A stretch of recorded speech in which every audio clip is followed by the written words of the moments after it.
Ya, dan kemudian terima kasih. Jadi sama-sama tahu memang setelah itu ribut, tapi pertanyaan saya tetap sampai kapan pun saya akan pertanyakan kenapa ributnya setelah pilkada, kenapa kalau dari sebelum pilkada, dari begitu kita berproses ini sudah ada masukan dan lain sebagainya, mungkin tidak akan ada kesalahan di SK menurut tadi, mungkin tidak ada hal-hal yang tentunya menjadi hal-hal yang menjadi perdebatan.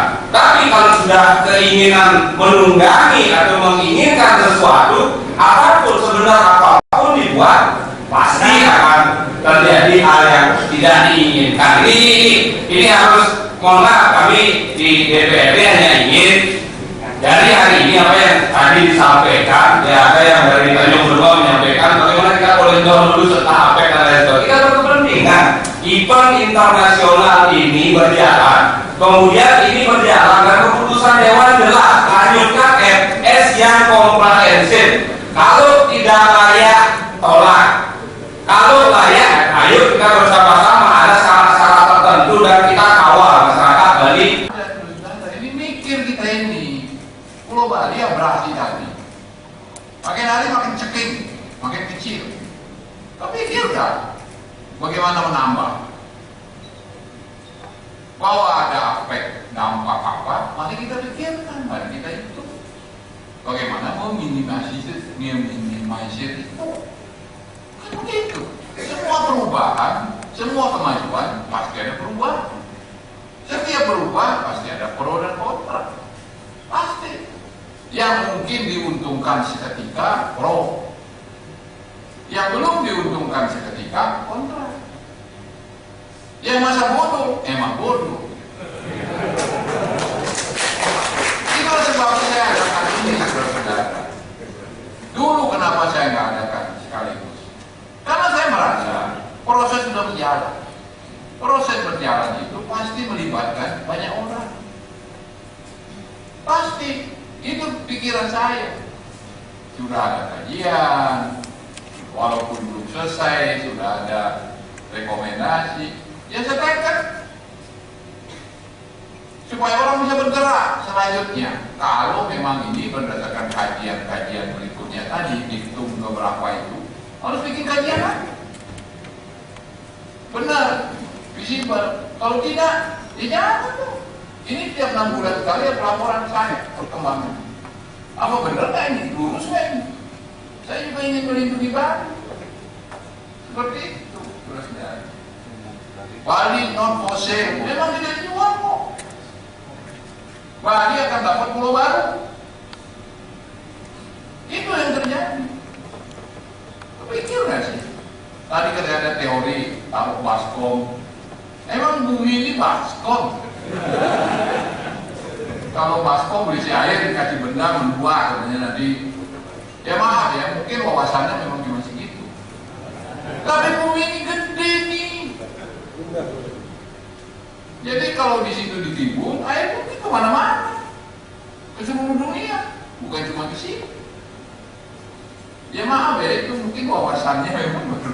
Ya saya ketawa aja, makanya saya dari tadi senyum terus. Kata Geri Pramo kalau lagi pusing S3, senyum-senyum saja. Jadi seperti itu. Jadi jangan hitung-hitungan sekarang dapat berapa persen.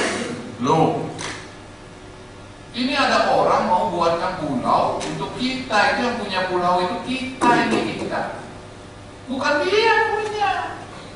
Dia hanya mau memanfaatkan. Nanti ada cuman HGB. Mau bangun nggak salah IMB. Gimana? Kalau nggak cocok dengan tata ruang, nggak bisa dikasih IMB. Kalau akan merugikan, iya jangan kasih IMB. Kalau tidak cocok dengan arsitektur Bali, jangan kasih IMB. Nah begitu. Mari kita lihat, kita ada berpulau nih Pak. Jadi nggak mungkin kita hitung-hitungan sekarang berapa persen. Nggak bisa, karena visibility study bidang ekonomi finansial belum selesai, nggak tahu berapa puluh triliun nih biayanya. Kita tidak tahu. Itu loh saudara-saudara. Saya kebayang, itu anak-anak SMK yang nari-nari di Sukawati itu Tiap tahun ngamatkan berapa itu? Saya kebayang mereka mau tinggal di mana itu? Kalau nggak ada tempat baru. Mari kita sama-sama ya. Jadi berpikirnya jauh. Oh, mungkin ada masalah hukum tadi, masalah apa? Saya dengar, saya perhatikan. Dengan cara hati-hati bersih. Nah, ini coba dia yang sarankan Pak Seyuda, maka nanti diberi waktu, maka terjadi debat kusir. Nanti yang ahli hukum silakan duduk. Nanti saran Pak Dipes, Pak Bu, mangga raja, yang silakan. Jika saran dia, apek aman, 2 bulan pikir tenang, ngirim ke pura, ke gereja, ke masjid. Ya, berdoa dulu, mangga tenang. Baca, mana kata Pak siapa, Pak Jendol misalnya, mana pasalnya? Kata Pak Ibrahim mana? Silakan. Terangkan saja di sana dalam kelompok-kelompok yang intelektual, cendekiawan, para penggelingsir, apa saja namanya. Nanti dari polisi, yang punya Telkomsel, yang punya Nijit, yang punya Danrem, aja duduk. Ya begini, dari masukan semua itu tentu saja kita mendengar menyerap ya.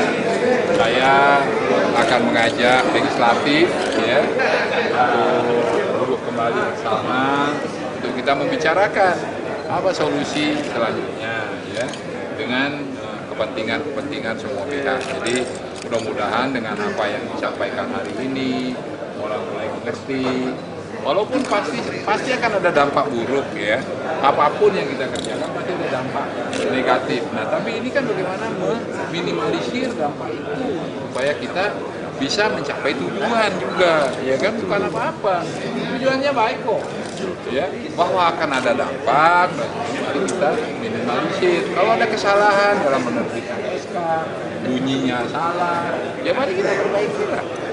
Saya dengan lapang dada, dengan jiwa besar, kita perbaiki, nggak masalah. Nggak masalah kok. Dalam proses memperbaiki ini siap mengajak Siap, saya kan katakan tadi, kita ajak dulu bersama dari Prof. Ibrahim, Pak PD tadi, mungkin ya, biar diundang oleh Biro Hukum untuk kita bicara. Apanya yang salah, dari mana, kan gitu. Supaya saya juga nggak mau melanggar hukum. As soon as possible. Kapan? As soon as possible. Makin cepat, makin baik. Iya dong, ini kan nggak percuma pertemuan ini. Setelah ini kita undang. Pertanyaan ringan banyak sekali dijawab. Tapi pertanyaan terkait dengan SK tidak dijawab. Ya kan saya udah bilang, kita kaji kembali. Saya kan udah terima apa yang disampaikan mereka. Nanti kita akan kaji kembali dengan para ahli hukum. Kan begitu. Mungkin saya juga nggak bisa baca semuanya itu, terus terang saja. Walaupun latar belakang saya pendidikan hukum sebagai polisi, nggak bisa saya baca semuanya itu, peraturan presiden, keputusan ini nggak semua bisa saya. Oleh karena itu ada ahlinya. Silakanlah nanti saya akan perintahkan mereka untuk mengundang semua tadi yang khusus untuk mengurus